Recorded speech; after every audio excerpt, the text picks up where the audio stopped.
is everybody's favorite word problems. Yeah, buddy. Let's wrap up this section, huh? Bet you're sick and tired of it. I know you're already tired of my voice. Dang. Let's wrap this up. We got a bunch of sections left too. Oh shoot, we don't want to go this way yet. We want to go. Oh, I want to go the other way. We go this way. Hey, we want to talk about a new concept. And let's not do it with a bunch of words. Let's just do it with a picture. We have angle of elevation. It's typically just the angle off the ground. Usually, sometimes it could be an angle off of, but technically it's just off of the horizontal. Angle of elevation. It's the typical angle that you think of. But then we also have something called the angle of depression. Now the angle of depression goes down. And almost never will the ground be the horizontal. Because it has to, we're not going to look into the earth to find something. Maybe you're into geology or something like that. But that's not typically one of the things we're going to do. So you usually have to create your own horizontal. And we get tricked up with this a little bit. Let's kind of see what we mean. So I got a couple short little problems here. Here's an example of an angle of elevation. Right off the ground, it's creating some sort of angle at 78.3 degrees. That's an example of an angle of elevation because it's going up. It's going above. It's almost thinking like it's above the x-axis. You know what I mean? If the horizontal is there, it's above the x-axis. And this part should make a lot of sense to us. So let's solve for y on this one. So if you're given an angle and a side, you're thinking it's got to be a trig function. As some trig function, which one do I use? You're given an angle and you're given a side. Come on. So you're like, all right, dude. I got 115 down here is the, what's that today? That's the adjacent. That's the adjacent down here. And then we got our opposites hanging out over here. Opposites and adjacents. Hey, that's tangent, isn't it? Cool. And on these problems, we're going to be rounding. No exact answers. Let's round to 1. 1 decimal. All right, these word problems is always good. We want to be able to speak and answer an exact answer is typically what we're looking for if there's some words.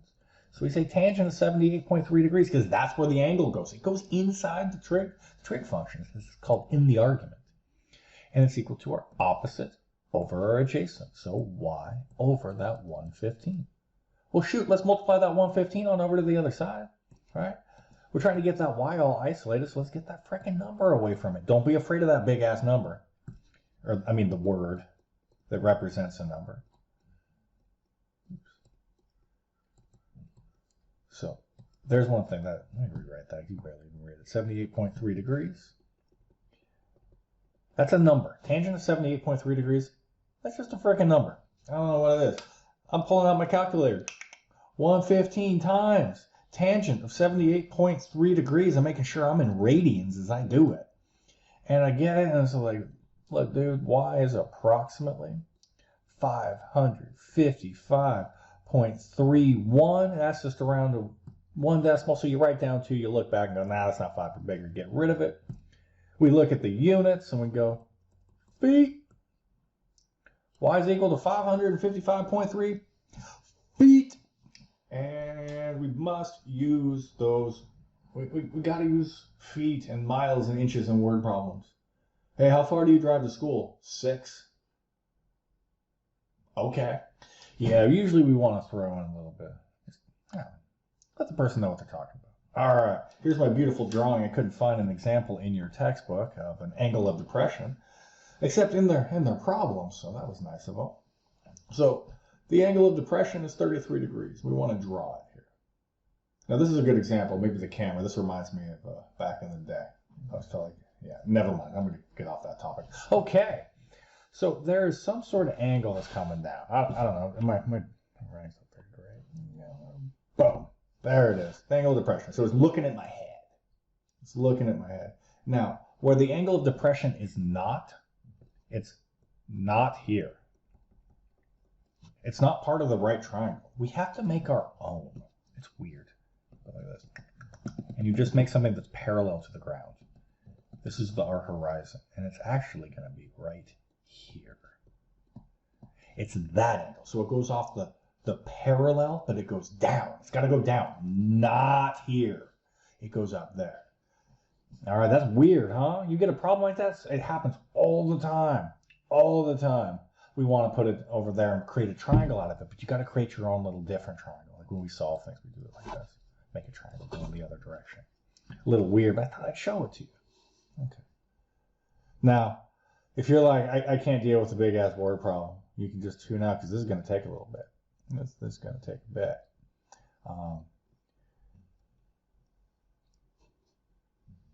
Yeah, bud. Look at this. Look at this. One problem. No pictures. How are you going to work through a problem like this with no pictures? You're going to get them. All these words. It's overwhelming. But we have to learn to be able to deal with things like this, where it's not fair. You're like, well, I don't know what this says. Give me a picture.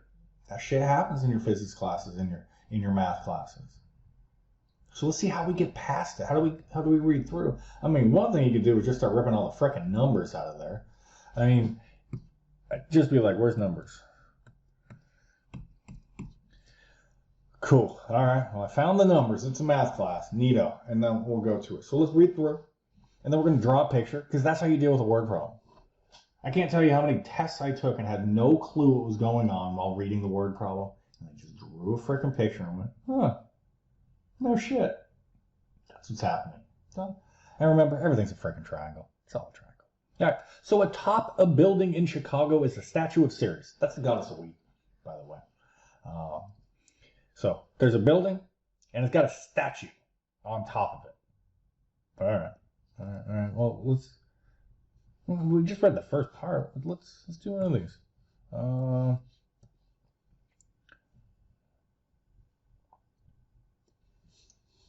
Let's make this a building. Okay, make it a building, and then let's put some goddess on top of it. There we go. She's all smiley and bad. You know what I mean? So, atop a building in Chicago is a statue of Ceres, the badass goddess of wheat.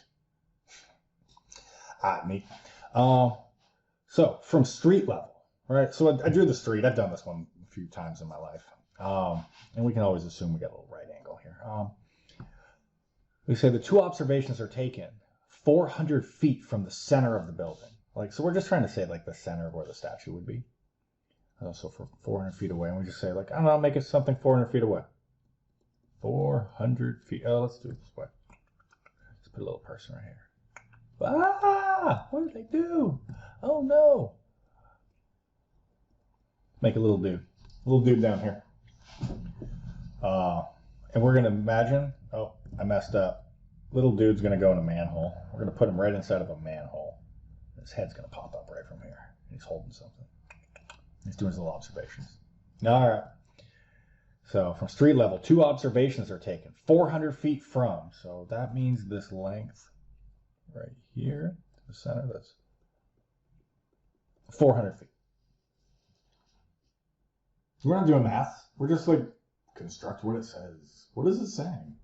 There's a frickin' statue on top of a building. Cool. And they're talking about something 400 feet away from the center of the building. Okay, we can do that. Haven't even read the rest. I don't care what it's saying. Now it says the angle of elevation, all right, to the base of the statue is 55.1 degrees. Okay, where's the base of the statue? That's the bottom, right? That's not the top. So at the bottom of the statue, the angle of elevation is 55.1 degrees. So let me draw in some shitty line here. Let me see what I can do. Am I getting ahead? Boom, there it is, right down to the base, which we're putting it in the center. We're ignoring we ignore a lot of stuff. 55.1.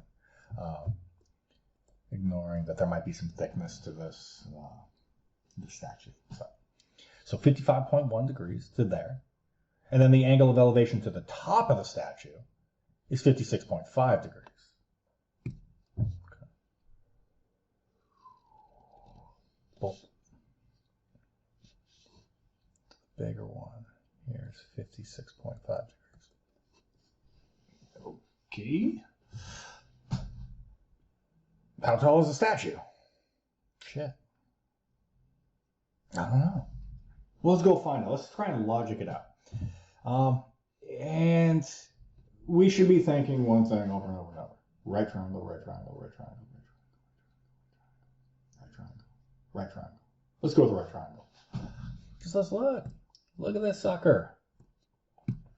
If we drop this down, just in blue,